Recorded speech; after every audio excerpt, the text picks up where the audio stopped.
everyone, welcome back to Earl Grey Books and welcome back to the third video of my little week of posting.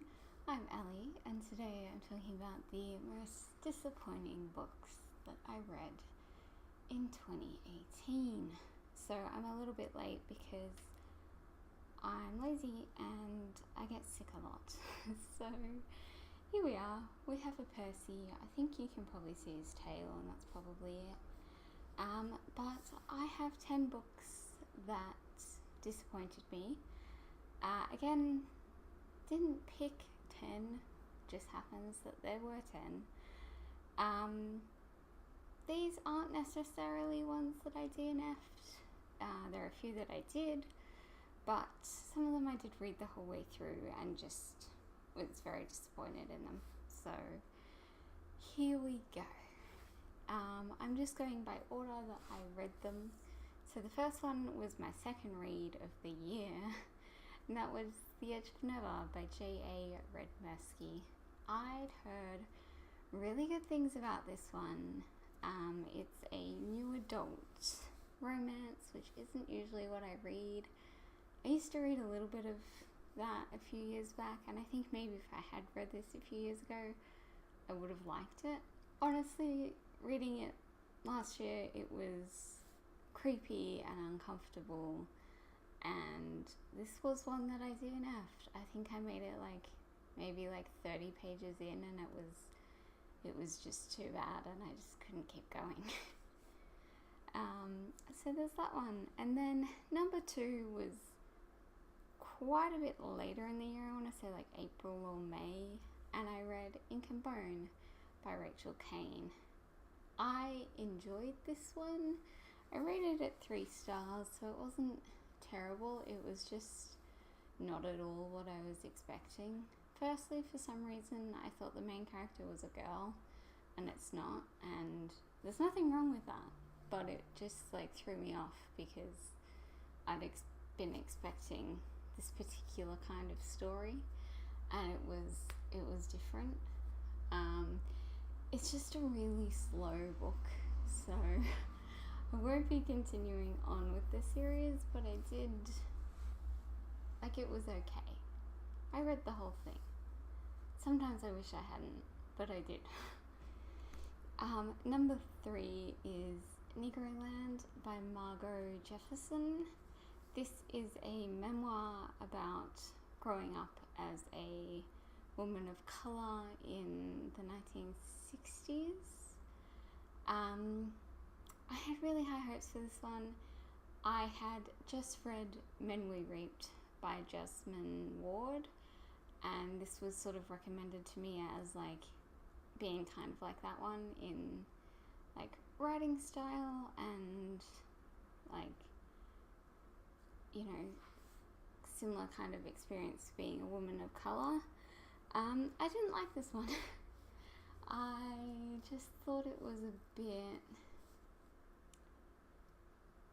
a bit weirdly written, and I just didn't get along with it, and it just wasn't what I was expecting. I was expecting something incredible like Men We Reaped, and then it just didn't live up to those expectations. Okay, number 4 is Feminism is for Everybody by Bell Hooks. Spoiler alert, feminism is not for everybody because Bell Hooks didn't mention disabled women once in this book. I think that there's a lot of good stuff in there, and it was written in I think it was written in the year 2000. But yeah, she doesn't mention disabled women once. So feminism is for everybody unless you're a disabled woman, at which point you don't count. Number 5 is probably one of the books I hated the most this year. That was The Favourite Sister by Jessica Knoll. I got this one as an ARC from work, and I made it, I think, 60 pages in. It was supposed to be a crime thriller murder nothing had happened. Like, no one had been hurt, and it was 60 pages in, and it was getting to the point where I was like, I'll just kill them. So I DNF'd it, and I complained about it to my coworker at work, who now likes to remind me that it's my favourite book. So, thanks for that. Next one is another DNF, and that was The Martian by Andy Weir, and I know that a lot of people really love this book, but I just didn't. I just was so bored. Like, I tried so hard to like this book, and it was just so boring. Like, I just don't care about a man stuck on a planet by himself. Like, it could have been so much fun, but I was so bored. Like, there's like a little, like, there are several chapters just about gardening. Like, gardening, you know. Number 7 is the exact opposite of Okay by Laura Stephen. This is one that I got the whole way through, and yes, I wish that I didn't. There were moments in there that were really funny. There were a lot of pop culture references, a lot of references to Harry Potter, which was lovely. But I don't know, this has kind of been pitched as like kind of being like asking for it by Louise O'Neill, which is a great book. This one is supposed to sort of discuss rape culture, and I feel like it just really didn't. Like, it was just the main character being an annoying bitch, and she's aggravated me. Like, she was always like complaining about something, and treated like everyone in her life like shit, and I just really hated her. So that was a disappointment. I still rated it 3 stars because I enjoyed the pop culture references. Number 8. Oh gosh, these books just make me laugh. Was Vox by Christina Dalsha. This one had been pitched. I got this as an ARC from work as well. This had been pitched to me as the new Handmaid's Tale. So the women in the world within the book can only speak, I think it was like 100 words a day or something like that. I'm not sure if it's 100 now or more, but it's a really low number of words. And I was like, that sounds incredible.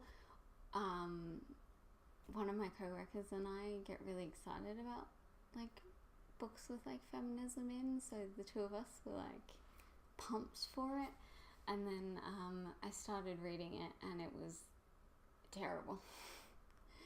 I've seen people enjoy it, and that's great. I no.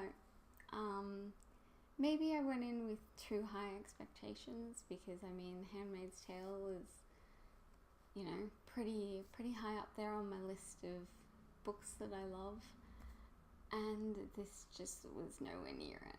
And I kind of feel insulted for Margaret Atwood, like, having this book be like, this is the new Handmaid's Tale, and then reading it and being like, oh dear God, no.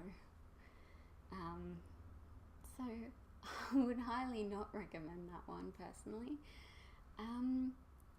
Number 9 is another DNF. This is a book called Jane Doe and the Cradle of the Worlds. I have it here, by Jeremy Laughlin. I thought this was going to be a great, like, fun middle grade book.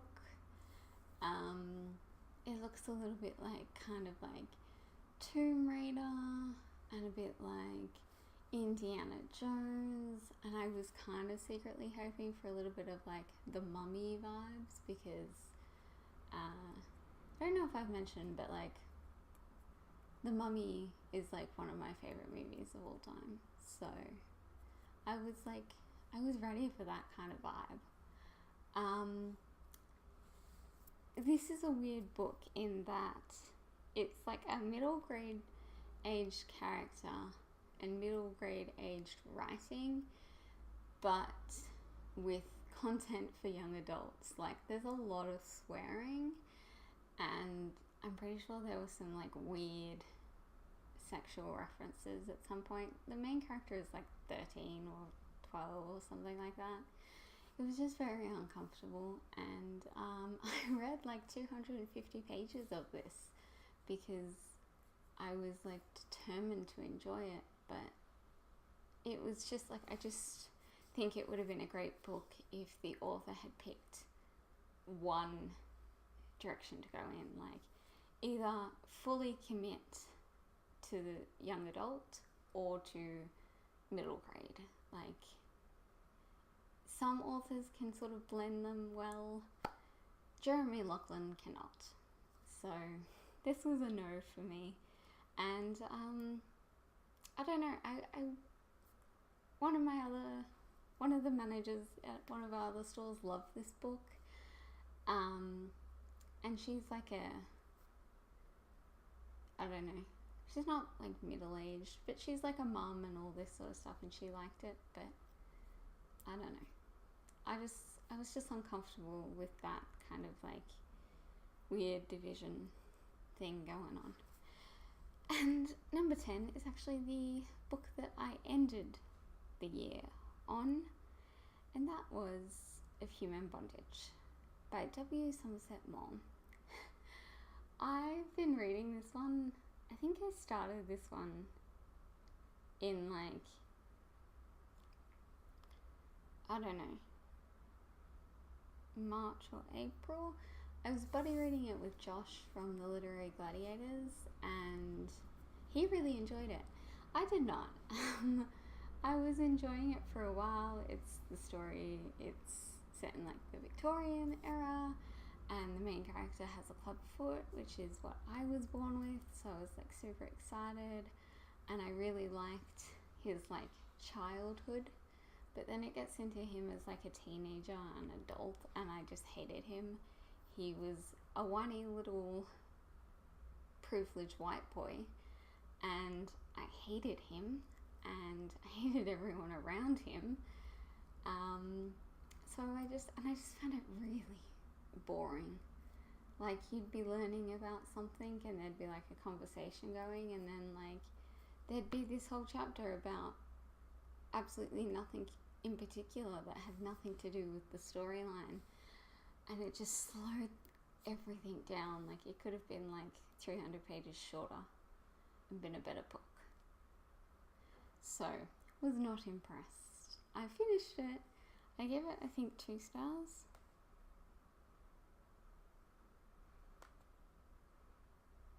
Just checking my Goodreads. Yeah, I gave it 2 stars. And, no.